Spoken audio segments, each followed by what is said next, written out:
Back in the LoRA episode, you learned a promise. You can adapt a real model to your own task cheaply by training a thin set of adapter weights instead of the whole network. Then the reasoning training episode showed you what the giants do with reinforcement learning at scale. But between those two sits a question this course has owed you for 14 episodes. Could you personally actually do this? Tonight, the answer stops being theory. By the end of this episode, you will know 3 things. How to build a fine-tuning dataset that works. How to run a real LoRA training job for free on a rented GPU or your own Mac. And how to export the result so your custom model runs in Ollama next to everything else. Every command you are about to hear lives in the companion repo linked below. You can run this, not just watch it. Quick note before we dig in. If you find this useful, subscribe and drop a topic you want explained in the comments. Now, let us get into it. Before a single line of code, should you fine-tune at all? The honest gate comes straight from the RAG versus fine-tuning episode. Fine-tuning does not add facts. Retrieval does that. Fine-tuning changes behavior. Tone, format, style, a specialized skill, a domain's vocabulary. If you want a model that knows your documents, build RAG. That is next episode. If you want a model that answers like your support team or writes in your product's voice, that is fine-tuning territory. Today's project is exactly that shape. We will teach a small model to be a commit message writer that follows one strict house style. Small, testable, and impossible to get from a prompt alone at full consistency. Step 1 is the dataset, and this is where fine-tunes are won or lost. The format is humble. A JSONL file, one JSON object per line, each holding a short conversation. A user message in, the ideal assistant answer out. That is the entire file format. The craft is in the content, and the rule that surprises everyone is this: quality crushes quantity. 300 carefully written examples beat 30,000 scraped ones. Why? The model does not learn your intentions. It learns your examples, including every bad habit in them. Whatever sloppiness lives in your data will be faithfully amplified. So you write examples the way you would grade them. Consistent format, correct answers, edge cases included. And you set aside a held-out slice, maybe 10%, that training never sees. That slice is your exam paper later. The repo ships a starter dataset plus a script that validates every line, and here it is running. A clean file gets a green light. A broken line gets caught with its line number before any GPU time is spent. One malformed line at row 2000 is a rite of passage nobody needs. Step 2. The base model. Small. Genuinely small. The 3 billion parameter class, Ollama or Quanon, instruct variant. Not because bigger wouldn't help. Because of everything the VRAM episode taught you.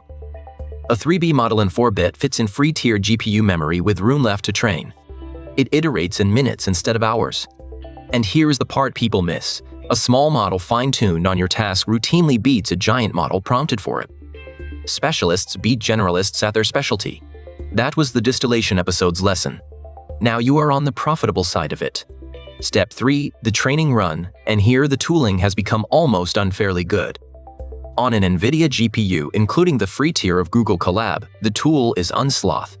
It is an open-source library that makes LoRA training roughly twice as fast in half the memory.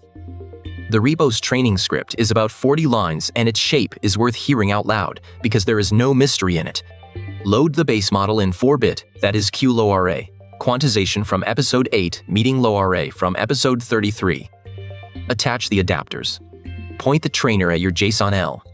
Train. On a Mac, the same story runs to Apple's MLX framework. Your unified memory from the hardware episode finally earns its keep, fine-tuning a 3B model on a laptop that also plays your music. Either path, the commands are in the repo. The run costs somewhere between nothing and pocket change. While it trains, you watch one number, the loss curve, how wrong the model currently is, falling as it learns. You already know this machinery. It is gradient descent from last episode, downhill, step by step, in fog. What you are watching for is the shape. A falling curve that flattens is healthy. But watch the other case. Training loss still diving while your held-out validation loss turns and climbs. That is overfitting. The model has stopped learning your style and started memorizing your file. The fix is almost always less. Fewer epochs, often just 1 to 3 passes over the data. And that is one of only 3 knobs that genuinely matter. Epochs, how many passes, start low.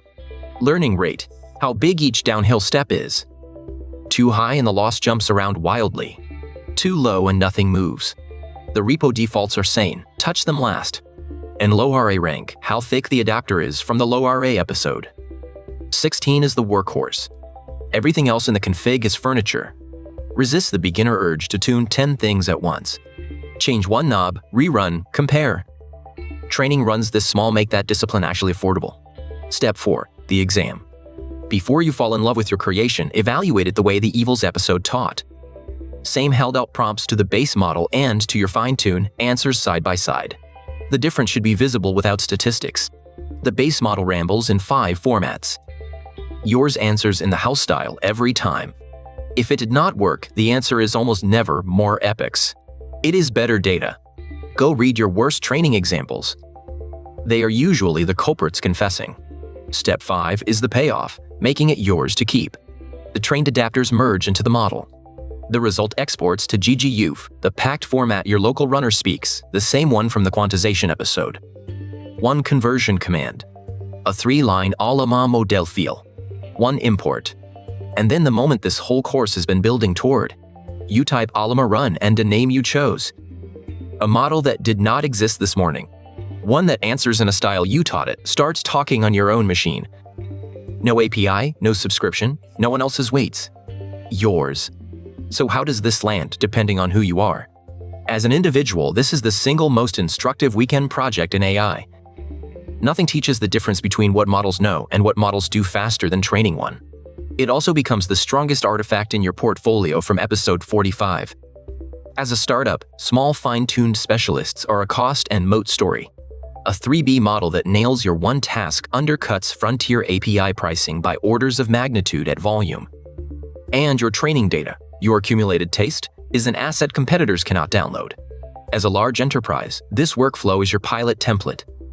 A domain dataset, a small model, a rented GPU, and you have a defensible internal capability demo before any vendor contract gets signed. Keep the governance question from the Guardrails episode in view. Let us bring it home with the recap. What you learned today, fine-tuning changes behavior, not knowledge. Gate your projects on that. A dataset is a JSONL file where quality beats quantity, and your worst examples are your ceiling. Small base models train free on Colab with Unsloth or on a Mac with MLX. Watch the loss curve for the overfitting turn. Respect only 3 knobs epics, learning rate, rank. Evaluate against held-out prompts before celebrating. Then export to GGUF and run your own model in Ollama. The repo has every step waiting. Next episode is the capstone this course has pointed at from the beginning. We build a complete local RAG application over your own documents, end-to-end, file-by-file retrieval, memory, and your new fine-tuned model, all in one running program. Subscribe and come build it with me. That is the core of it. If this helped, hit like and subscribe, ring the bell for the next deep dive, and tell me in the comments what you want broken down next. Thanks for watching.